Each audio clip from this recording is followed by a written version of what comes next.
Hello dear student, Radhe Radhe, good morning आप सभी को। आशा करता हूँ सभी लोग अच्छे होंगे, मस्त होंगे।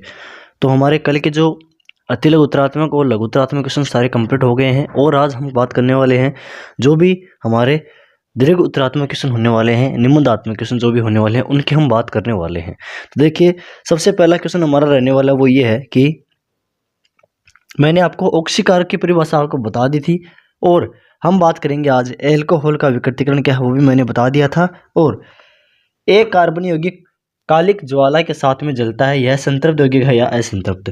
तो देखिए, अगर कोई कार्बन यौगिक कालिक ज्वाला के साथ में जले तो वो असंतृप्त यौगिक होता है। कौन सा होते हैं? असंतृप्त यौगिक होते हैं। ठीक है, एस्टीकरण की प्रक्रिया थोड़ी समझा देता हूं मैं। इससे पहले हम बात करेंगे किसकी? सल्फर के 8 परमाणुओं के इलेक्ट्रॉन बिंदु संरचना क्या होगी। तो लिखिए, सल्फर के 8 परमाणुओं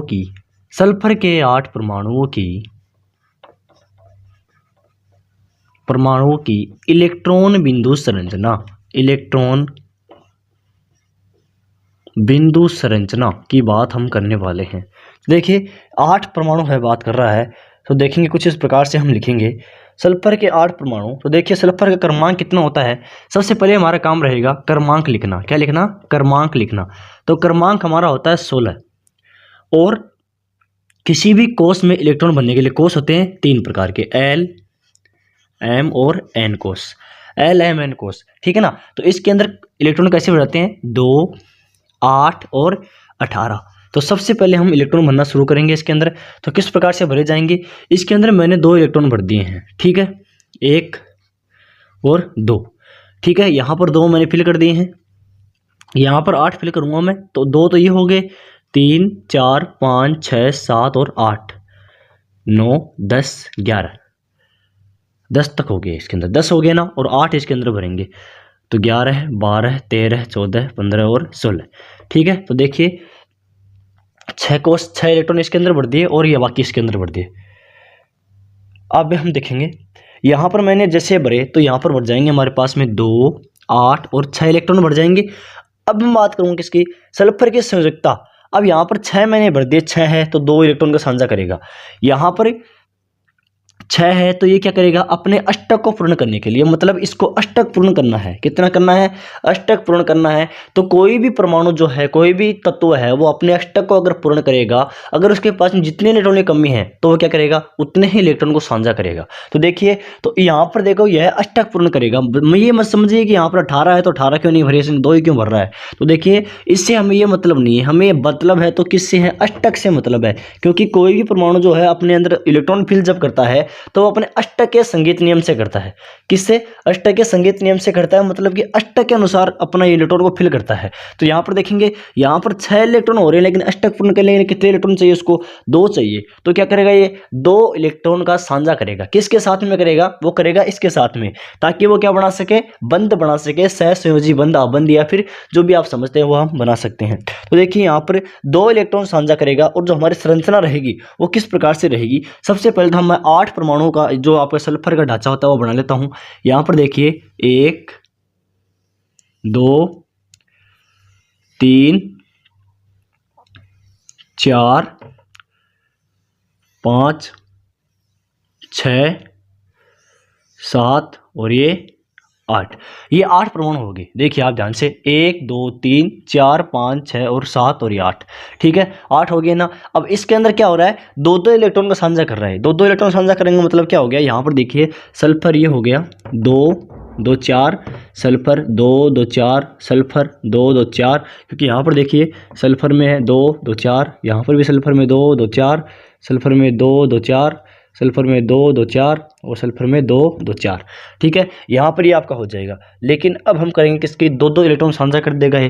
तो यहाँ पर एक क्रॉस और एक क्रॉस डॉट, एक क्रॉस एक डॉट, एक क्रॉस एक डॉट, एक क्रॉस एक डॉट और एक क्रॉस एक डॉट, एक क्रॉस एक डॉट, एक क्रॉस एक डॉट। ठीक है ना, इनसे ये साझा करेगा। तो यहाँ पर क्या बनाएगा? बॉन्डिंग बनाएगा। तो अगर आप इसकी सल्फर की संरचना की बात करें, संयुक्त बंध की, तो क्या हो जाएगा? 1, 2, 3, 4, 5, 6, 7 और ये 8। ये सल्फर की आपकी संरचना होगी, इसको सहज संयोजक बनना पड़ी। देखिए अगला क्वेश्चन है इसके अंदर, वो देखेंगे, थोड़ा सा इंपॉर्टेंट है। अगला क्वेश्चन ये है कि यदि आप लिटमस पत्र लाल और नीला से साबुन की जांच करें तो आपका परीक्षण क्या होगा। ध्यान में रख लेना, ये संरचना इंपॉर्टेंट है। अगर आप नीला लिटमस पत्र लाल व नीला रखें तो साबुन की जांच क्या होगी, ये हमें देखना है। आगे देखिए इसने क्या बोल रखा है,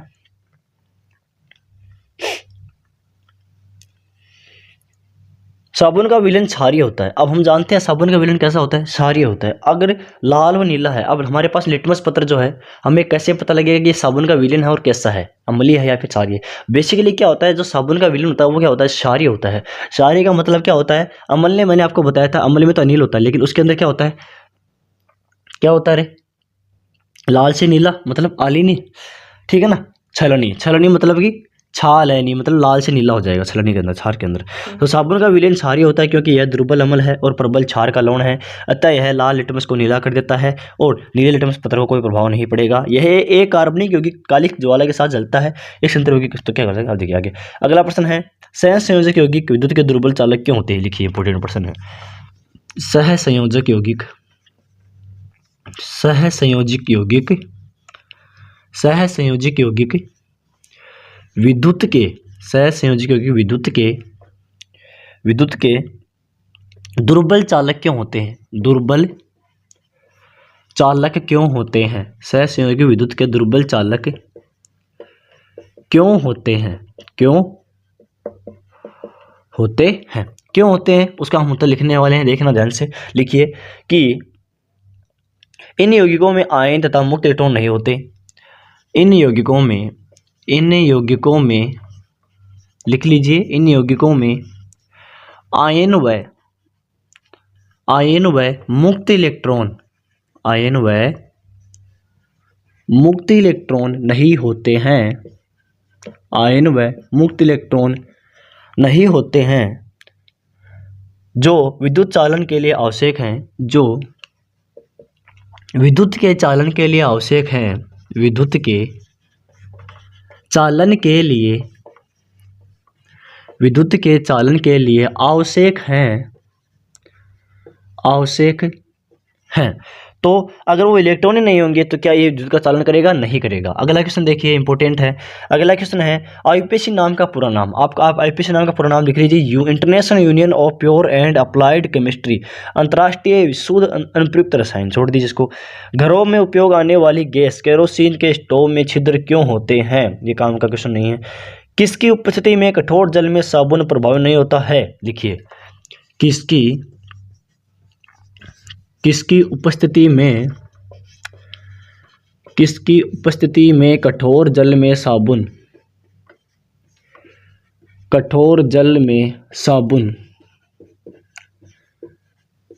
प्रभावी नहीं होता है, प्रभावी नहीं होता है।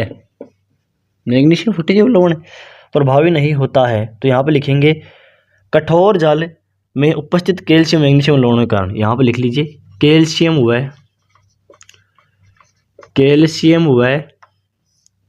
मैग्नीशियम लवणों के कारण क्या होगा, ये झाग नहीं देगा, क्या नहीं देगा, झाग नहीं देगा। अगला क्वेश्चन लिख लीजिए। अगला क्वेश्चन है इसके अंदर, निम्न अभिक्रियाओं को उदाहरण से समझाइए। ये है यहाँ से निम्नतात्मक आपके शुरू होते हैं। निम्न अभिक्रियाओं को उदाहरण से समझाइए। पहली अभिक्रिया आपकी प्रतिस्थापन अभिक्रिया, कौन सी है, प्रतिस्थापन अभिक्रिया, प्रतिस्थापन अभिक्रिया। प्रतिस्थापन अभिक्रिया लिखिए, संतृप्त हाइड्रोकार्बन अत्यधिक अभिकर्मक होते हैं, अधिकांश अभिकर्मकों की उपस्थिति में सक्रिय होते हैं, परंतु सूर्य के प्रकाश की उपस्थिति में क्लोरीन एवं हाइड्रोजन संतुलन होता है। क्लोरीन एक एक करके हाइड्रोजन परमाणु को प्रतिस्थापन करते रहते हैं। इस प्रकार की अभिक्रिया में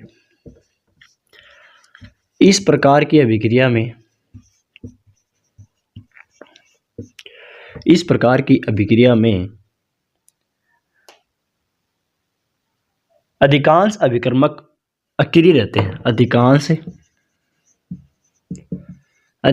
अभिकर्मक अक्रिय रहते हैं, अधिकांश अभिकर्मक अक्रिय रहते हैं, क्या रहते हैं, अधिकांश अभिकर्मक अक्रिय रहते हैं, परंतु सूर्य के प्रकाश की उपस्थिति में परंतु सूर्य के प्रकाश की उपस्थिति में सूर्य के प्रकाश की उपस्थिति में सूर्य के प्रकाश की उपस्थिति में अक्रिय रहते हैं, लेकिन हाइड्रोकार्बन में संकलन होता है। क्लोरीन का हाइड्रोकार्बन में संकलन होता है और क्लोरीन एक एक करके हाइड्रोजन परमाणु के साथ परमाणु का प्रतिस्थापन करते हैं। क्लोरीन एक एक करके हाइड्रोजन परमाणुओं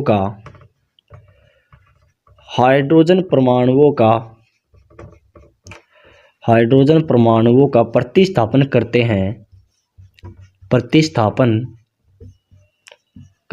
हैं।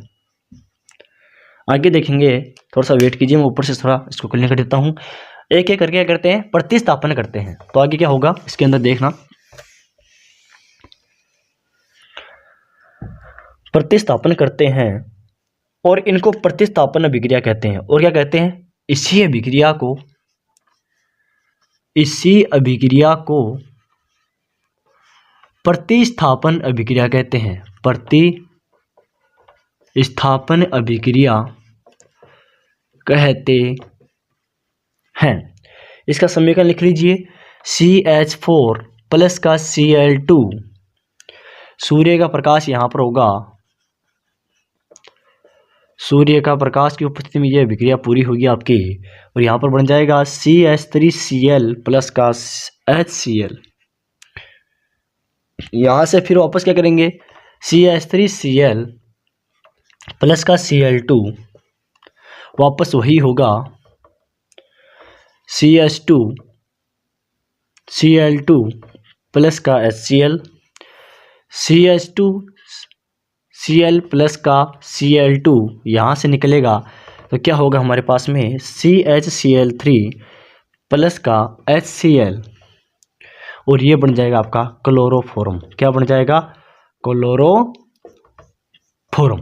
ठीक है, तो इंपॉर्टेंट है, ध्यान में रखना है। एक बार आपको बता देता हूं कि इस प्रकार के अभिक्रिया में अधिकांश अभिक्रमक अक्रिय रहते हैं। क्या बोल रहा है कि इस अभिक्रिया प्रकार की जो रिएक्शन होती है इसके अंदर क्या होते हैं, अधिकांश जो आपके अभिक्रमक होते हैं वो क्या होते हैं, अक्रिय होते हैं।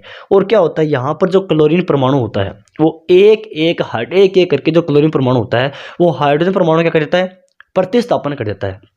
क्या कर देता है, हाइड्रोजन परमाणु का प्रतिस्थापन कर देता है। आपको समझना कैसे है, तो इसी प्रक्रिया क्या कहते हैं, हाइड्रोजन परमाणु का प्रतिस्थापन करता है और इसी अभिक्रिया को प्रतिस्थापन अभिक्रिया कहते हैं। और समझना कैसे है, यहाँ पर देखिए CH4 प्लस का Cl2, जैसे मैंने मीथेन की अभिक्रिया क्लोरीन के साथ में कराई और सूर्य के प्रकाश की उपस्थिति में करवाई, तो देखिए यहाँ से क्या होता है, यहाँ से एक परमाणु हाइड्रोजन का निकल गया ना, मतलब क्लोरीन ने प्रतिस्थापन कर दिया किसका, हाइड्रोजन का। तो CH4 प्लस का Cl2 क्या हो गया, यहाँ पर CH3Cl और यहाँ पर अपना हाइड्रोजन लेकर के एक साथ में ले गया और HCl बना दिया। और यहाँ से हम ये ले लेंगे, अब ये लेते जैसे क्या हो जाएगा, ये फर्स्ट रिएक्शन है, फर्स्ट रिएक्शन का जो उत्पाद है वो यहाँ पर ले लेंगे। तो CH3Cl प्लस का Cl2 यहाँ पर भी लाइट की उपस्थिति में होगी और CH2Cl2 प्लस का HCl हो जाएगा। ठीक है, इसी तरह यहाँ से इसको ले आएंगे, CH2Cl प्लस का Cl2 यहाँ से निकलेगा CHCl3 प्लस का HCl, और क्या बन जाएगा, क्लोरोफॉर्म बन जाएगा। ये आपकी क्लोरोफॉर्म बन जाएगी। आगे देखिए, अगला क्वेश्चन है इसके अंदर इंपॉर्टेंट है थोड़ा सा, वो देखेंगे कि एस्टरीकरण अभिक्रिया क्या है, समझाइए। एस्टरीकरण अभिक्रिया क्या है, समझाइए, लिख लीजिए, इंपॉर्टेंट है थोड़ा सा। एस्टरीकरण क्या है, समझाइए, इंपॉर्टेंट है भाई, ध्यान में रखना है। जो भी बता रहा हूँ सारे के सारे क्वेश्चंस लिख लीजिए। एस्टरीकरण क्या है, समझाइए। एस्टरीकरण लिख लीजिए, एस्टरीकरण यहाँ पर जो दो क्वेश्चन मैंने बताए वो अथवा में आएंगे एक दूसरे के, और ये दोनों पॉइंट रहेंगे। एस्टरीकरण क्या है, समझाइए। एस्टरीकरण क्या है, इसको समझना है। एस्टर मुख्य रूप से अम्ल व एल्कोहल की अभिक्रिया में निर्मित होते हैं। लिखिए, एस्टर मुख्यतः अम्ल व एस्टर की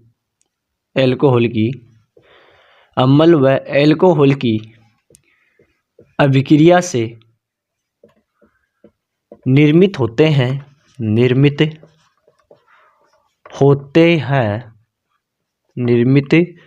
होते हैं एथेनोइक अम्ल किसी अम्ल उत्प्रेरक की उपस्थिति में एथेनोइक अम्ल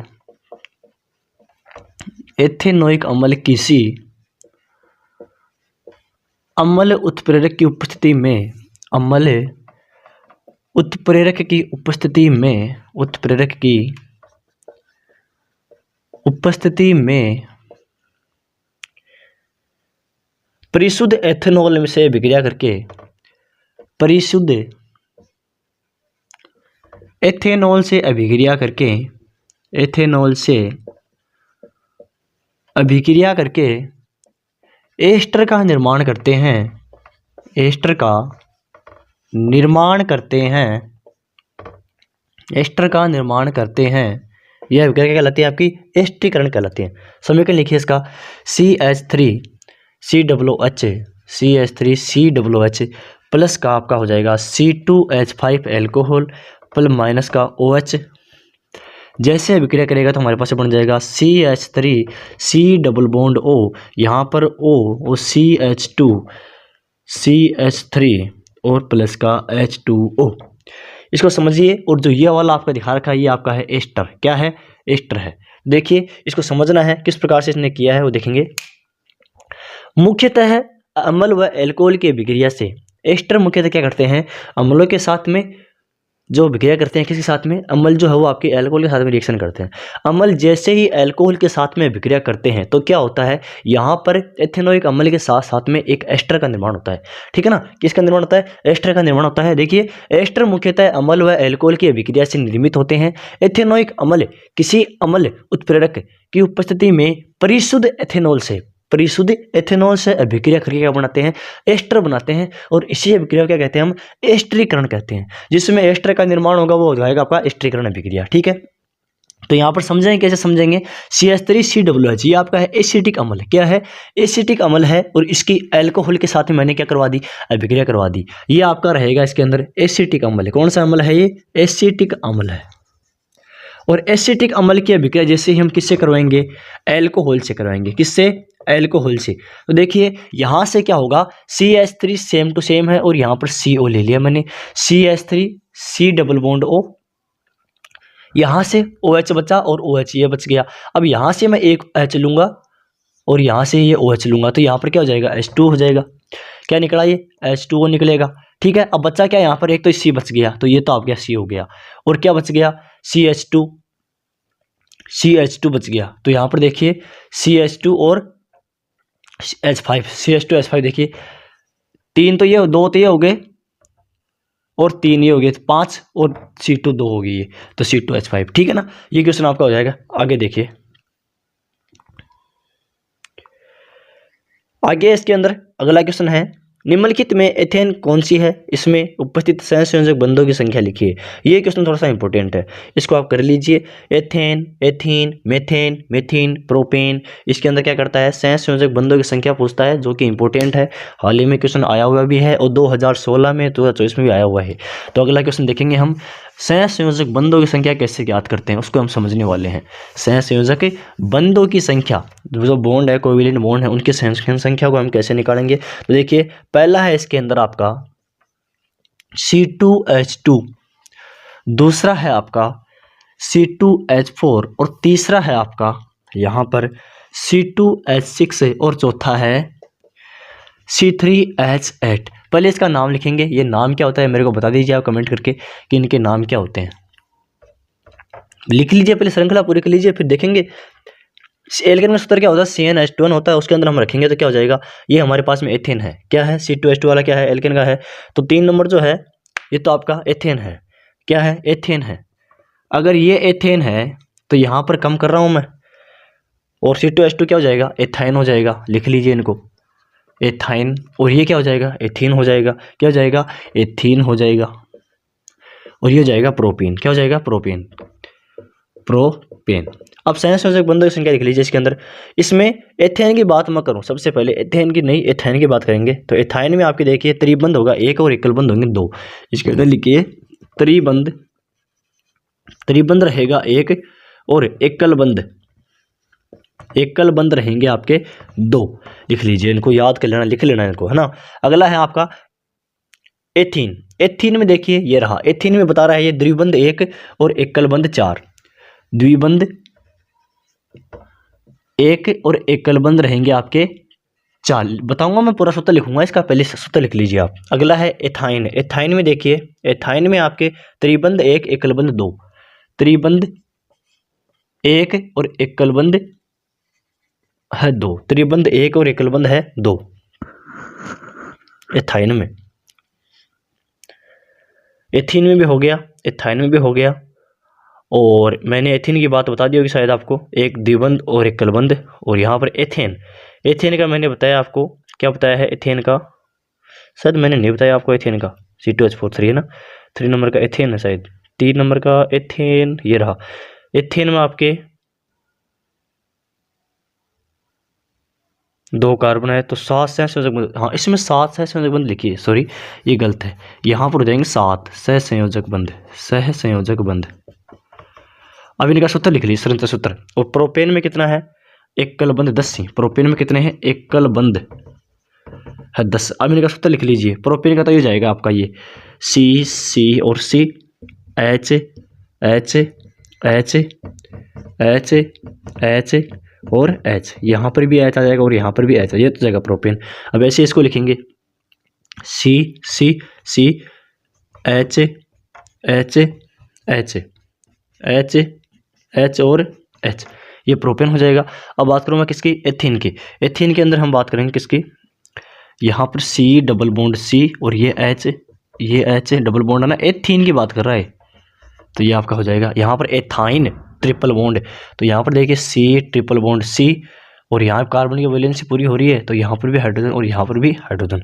ठीक है, अगला क्वेश्चन लिखिए। अगला क्वेश्चन है इसके अंदर इंपॉर्टेंट है, 4 प्रक्रियात्मक समूह के नाम बताइए। अब प्रक्रियात्मक समूह कौन से होते हैं मैंने आपको बता दिया, ये एल्डिहाइड समूह का सूचक क्या होगा, कीटोन का क्या होगा, कार्बोक्सिलिक अम्ल का क्या होगा, ठीक है ना, एल्कोहल का क्या होगा, ये आपको मैंने बता दिए हैं। मिथेनॉल जोड़ी मात्रा सेवन घातक हो सकता है, और एल्कोहल के अधिक सेवन के 2 हानि लिखें।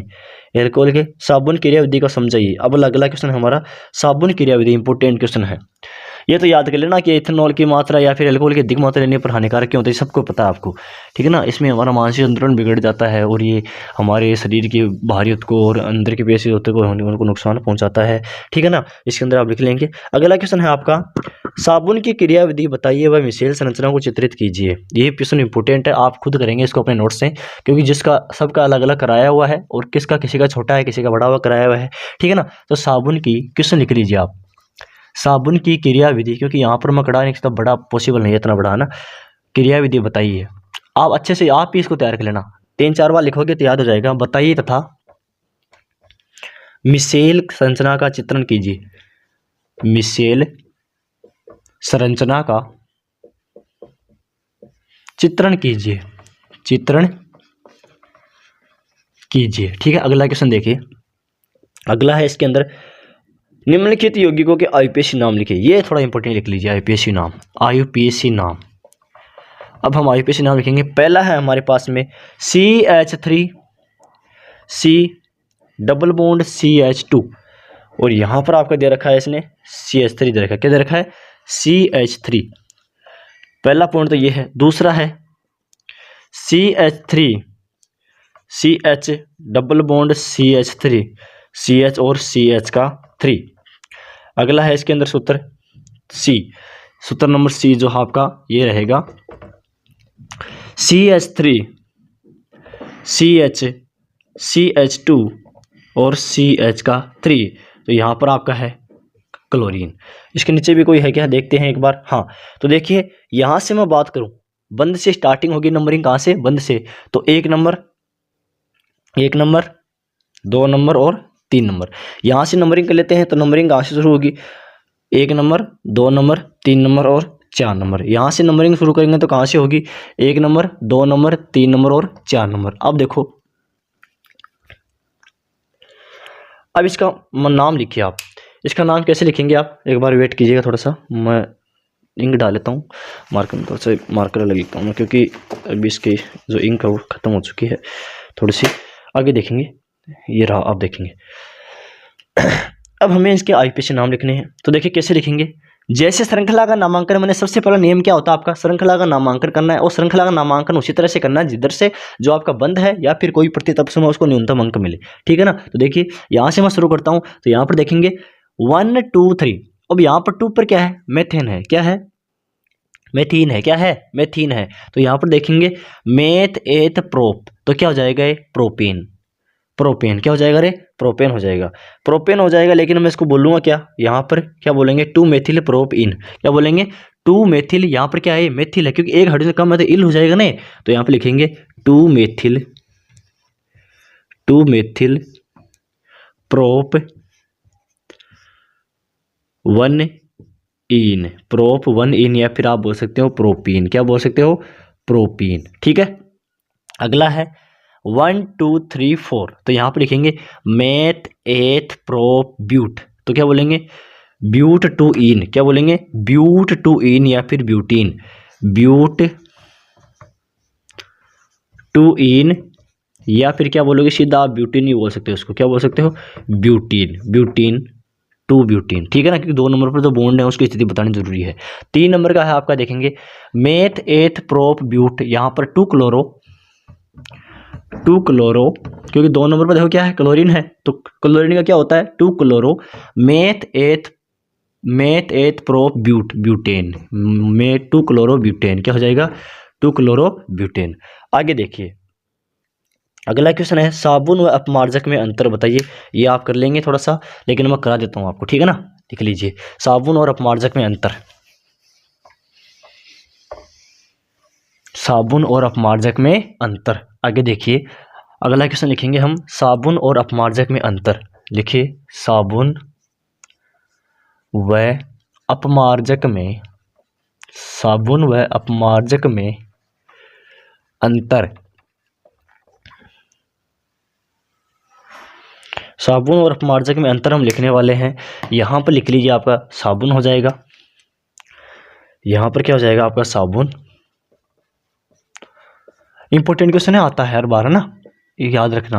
पिछली बार भी शायद आया हुआ नहीं है, 2017 में आया था, और इस बार इसकी उम्मीद है, क्योंकि आपका मिश्रीकरण वाला अभिक्रिया जो है वो आपकी आ चुकी है, लेकिन 24 में आ चुकी है, तो आपके साबुन अपमार्जक 100% आएगा इस बार। तो देखिए पहला लिखिए, साबुन के अंदर श्रृंखला लिखिए, साबुन लंबी श्रृंखला वाले वसा अम्लों के सोडियम और पोटेशियम लवण होते हैं। लिखिए साबुन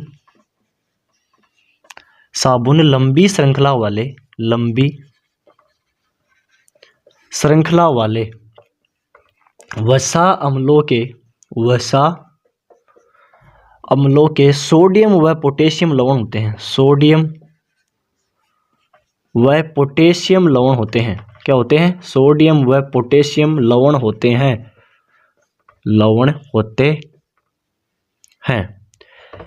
अगला है इसके अंदर अपमार्जक लंबी कार्बोक्सिलिक अम्ल की। लिखिए इसमें अपमार्जक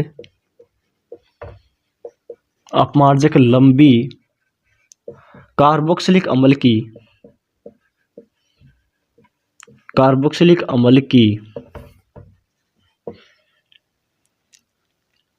श्रृंखला के अमोनियम व सल्फोनेट लवण होते हैं, कि अमोनियम व सल्फेट लवण होते हैं, क्या होते हैं, अमोनियम व सल्फेट लवण होते हैं।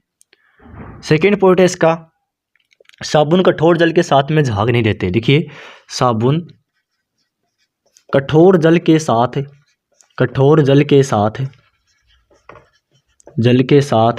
झाग नहीं देते।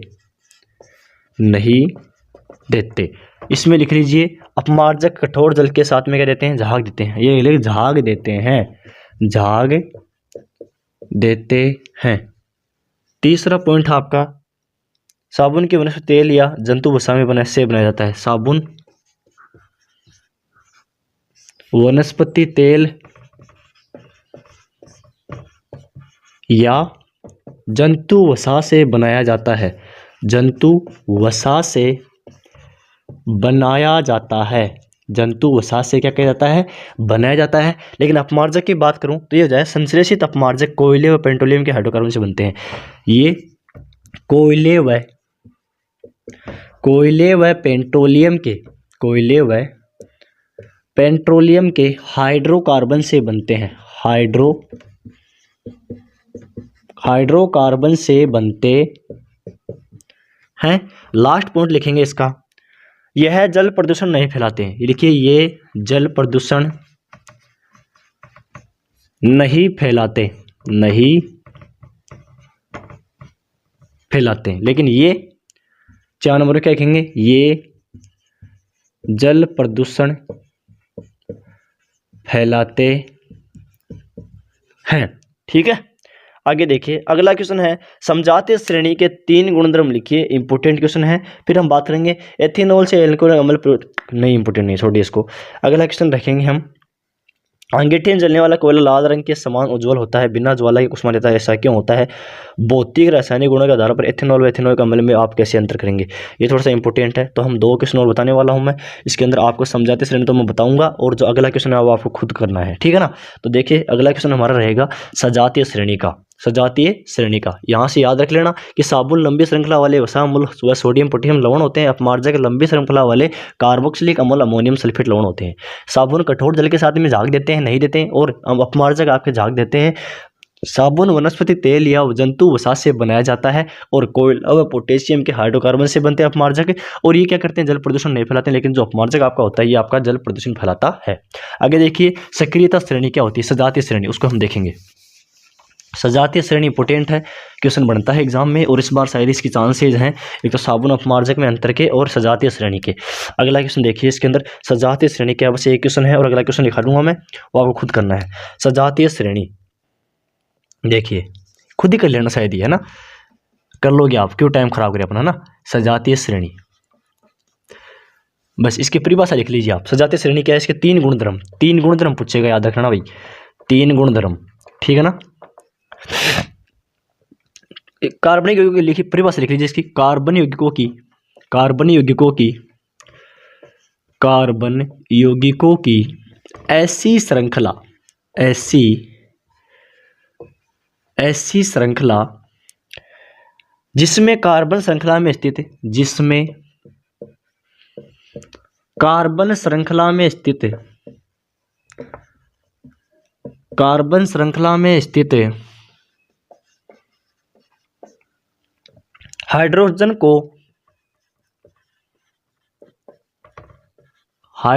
को एक ही प्रकार का प्रक्रियात्मक समूह है, एक ही प्रकार का प्रक्रियात्मक समूह है, प्रतिस्थापित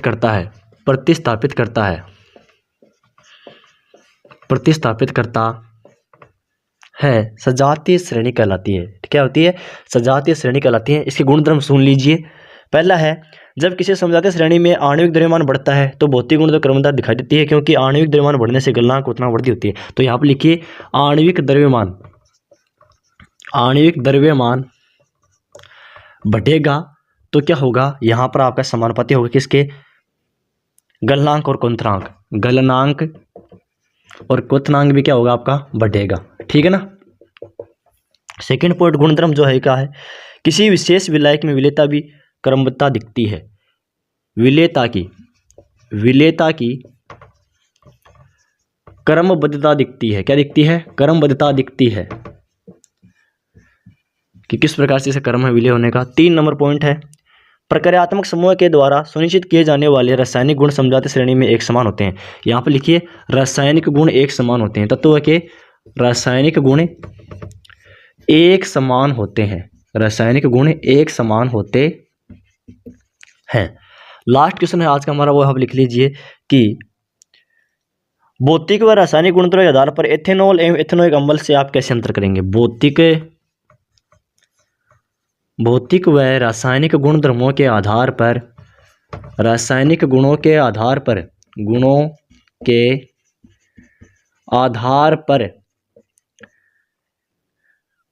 पर एथेनॉल एवं एथेनॉइक अम्ल, एथेनॉल व एथेनॉइक अम्ल, एथेनॉल व एथेनॉइक अम्ल में आप कैसे अंतर करेंगे, आप कैसे अंतर करेंगे, ठीक है, ये आप करेंगे। तो ये हमारा चैप्टर नंबर है जो से फोर्थ है, इसका एंड हो गया है। कल हम शुरू करेंगे हमारा चैप्टर नंबर 5 जैव प्रक्रम, ठीक है ना, और कौन से उसके अंदर इंपॉर्टेंट क्वेश्चन होने वाले हैं। तो बच्चों मैंने आपका चैप्टर नंबर 4 कंप्लीट करवा दिए हैं और उम्मीद करता हूँ सारे के सारे क्वेश्चन आपने नोट किए होंगे और आपने देखे होंगे, लिखे होंगे, ठीक है ना, और अच्छे से इनको तैयार करना है क्योंकि टाइम हमारे पास में बहुत कम है, ठीक है। तो जिम्मेदारी आपकी बनती है, 4 चैप्टर हमारे पूरे हो गए हैं और हमारी जिम्मेदारी, आपकी जिम्मेदारी ये बनती है कि जो पिछले 4 चैप्टर हैं वो आपको कंप्लीट याद होने चाहिए। अगला हम 5 का चैप्टर हम शुरू करने वाले कल जैव प्रक्रम का, ठीक है ना, और मोस्ट जो भी वैल्यूएबल कंटेंट है वो सारा का सारा मैं आपको बताने वाला हूँ। और याद रखना 20 या 22 फरवरी को मैं आपके पास में कुछ नोट्स आपको देने वाला हूँ PDF फॉर्मेट में, या फिर इसको यहाँ पर मैं पोस्ट डाल दूंगा चैनल के ऊपर, उसको आप देख लेना, ठीक है ना। तो आई होप आज जो भी मैंने बताया आपने समझा होगा, अच्छे से किया होगा। अपने दोस्तों के साथ में शेयर जरूर करना, चैनल को सब्सक्राइब नहीं किया सब्सक्राइब करना और नोटिफिकेशन को ऑन कर देना, क्योंकि जैसे हम अगले क्लास डालूंगा तो उसका नोटिफिकेशन आपको मिल जाए, ठीक है ना। लाइक जरूर करना और कमेंट करके जरूर बताना कि वीडियो कैसा लगा। Thank you, all the best.